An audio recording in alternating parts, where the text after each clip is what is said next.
Hi பிரைஸ்லோ. ஒரு நிமிஷத்தில் ஒரு வார்த்தையை கவனிங்க பாருங்கள். அதே ஆமோஸின் புஸ்தகம் 5ஆம் அதிகாரம் 14வது வசனத்தினுடைய பின்பகுதியை பாருங்கள். நன்மையை தேடுங்கள், அப்பொழுது நீங்கள் சொல்லுகிறபடியே சேனைகளின் தேவனாகிய கர்த்தர் உங்களோடு இருப்பார். எப்படி?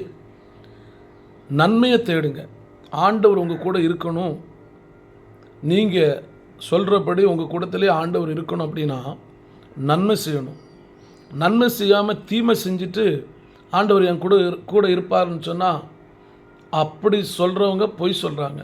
அதனால் தீமை செய்கிறவர்கள் கூடத்தில் ஆண்டவர் இருக்க மாட்டாங்க.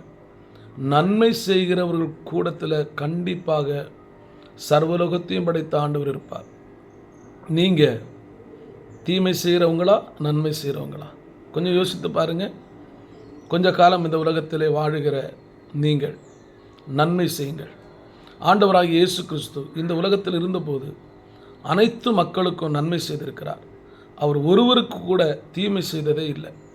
நீங்களும் நன்மை செய்து வாழுங்கள். கர்த்தர் உங்களை ஆசீர்வதிப்பாராக. ஆமென்.